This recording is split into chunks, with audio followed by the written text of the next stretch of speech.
This is Mary Kay with Country Music Matters, and we welcome back Matt Rogers.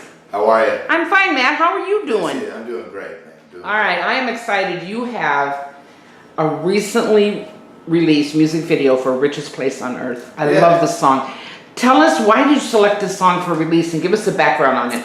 Well, last year we spoke briefly. This was the title track of my album that had just come out a week before, a week before CMA. So we're right at the 1 year mark. And this is the title track of that album. And it's probably my most important song, my favorite song I've ever written.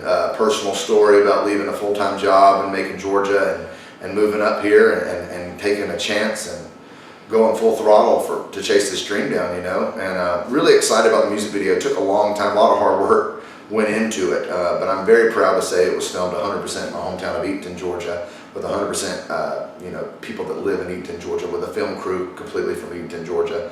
So it's really a hometown proud staple for me. So tell us how you celebrated the release of that video. Well, I played a show with a guy named Clint Black. I hope you know him. If you listen to country music, he's a legend, and that was, man, what a milestone for me. A night I'll never forget there. He was so nice, treated us so good. His team, his crew were just wonderful for us and to us. But so we released it that Friday night, and it was good to announce it there because it was in Tifton, Georgia, which is not terribly too far away from my hometown.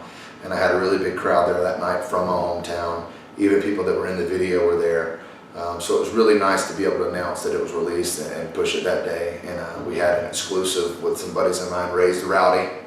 And they shared it all over the internet as well. And a really special day and release for me. You're quite the traveler. You do like over 200 shows a year. How much steam, momentum? I mean, you have to gather fans at every show. You know, that's what we are out there doing. We are wanting to be part of that grassroots movement.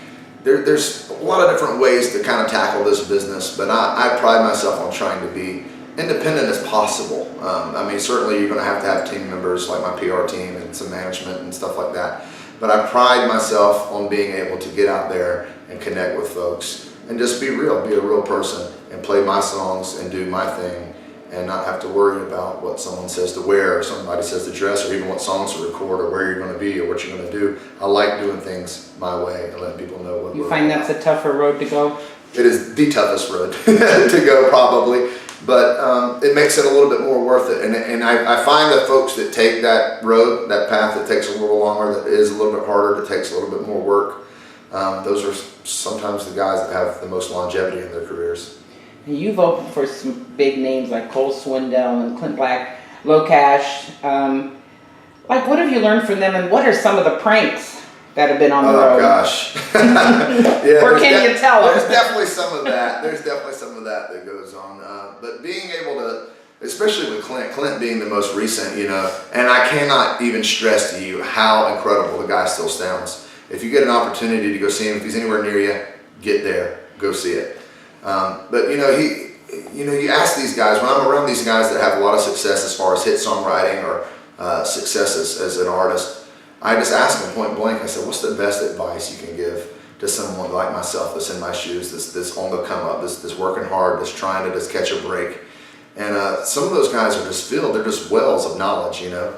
And I've gotten some great advice over the years from that. But just getting to watch them perform, you pick up things that subconsciously you can't even ignore the fact that you're picking them up.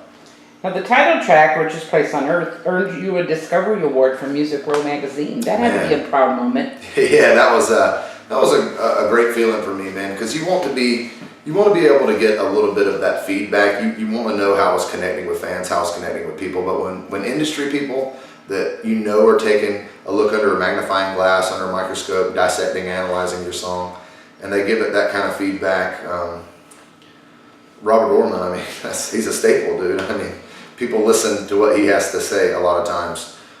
So that was an honor because that song, especially being so dear to my heart and being such a personal struggle and a personal story, was really nice to have. Now, as your career has gone on, what have been some of the learnings, the oh no's, and some more of your proudest moments?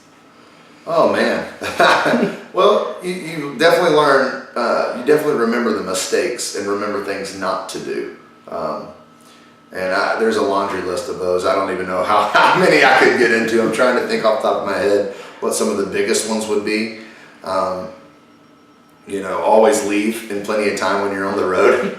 Don't cut it close, I guess. But we pride ourselves on trying to be ultra professional and having ourselves together as well as possible. There's a lot of contact that goes on before we play a show, as far as contracts, as far as band writers, as far as input lists and stage plots and all of that. So we've worked really hard just learning those little things, how to become more professional, how to be better.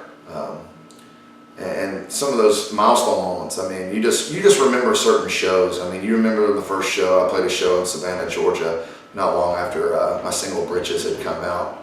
And it was nice to finally hear like a crowd sing lyrics back to you of your own music. That's a moment you'll never forget, the first time you hear that, or the first time you hear your song on local radio, or the first time you hear it on a major syndicated station, or the first time you have a radio interview or something like that and you talk about that song and then they play it. I mean, these are all just little stepping stones, but they're things that you remember. They're things that make the journey a little bit sweeter, especially when it's hard. You have a very busy CMA Fest this year. Oh man, my What's busiest going yet. on? My busiest yet. And I'm really excited to be part of it. CMA is a very exciting time for me because I am an artist and I am living up here and I have met a lot of these folks, but at the same time, you're still a fan. You're still a fan of music. You still appreciate what everyone does. And so getting to see that, be around that, and be a part of it is really exciting. I'm been blessed. I was selected to play the CMA Spotlight stage this year, which is a stage inside of Fanfare X, but they have very limited slots. I think it's something only like 40 slots for all 4 days. So to kind of be handpicked for that was an honor. And I'm also getting to kick CMA Fest off Thursday morning, 6:30 in the morning, Channel 5 at Riverfront Stage. I'm going to do a Q&A, play a couple songs for the news that morning. And then Saturday night, I'm going to be playing at the Maui Gym Stage, which is the stage right in front of Hard Rock. Saturday evening, I think at 8:35, something like that. And then Sunday night, I get to play at Wild Horse Saloon for PLA Platinum Fan Fest. So really, really neat just to be able to play several times, get my face out there, get to meet some new people, kind of spread my brand and my songs out there, and hopefully connect with some new friends and fans.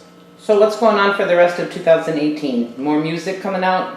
There is some more music coming out. To be determined on that date. We've been writing a lot, and or I have especially. I've been writing a lot of songs by myself, and I'm kind of getting some feedback now from from publishers and from my producer and things like that. We've recorded a few, and we're looking to see what the next release is going to be. But we're really excited. A lot of cool things in the motions. The wheel is slowly turning, but it is still moving forward. So we're really excited about the second half of this year. Now, where can everybody find you at? Pretty simple here, MattRogersCountry.com or Matt Rogers Country on almost every social media. That's YouTube, Instagram, Facebook, Twitter. I am M Rogers Country on Twitter because they limit your letters a little bit there. But yeah, pretty straightforward there, Matt Rogers Country. Matt, we're glad we got to catch up with you again this year. Enjoy the rest of CMA Fest, and thanks for your time. Hey, thanks for having me. Good to see you.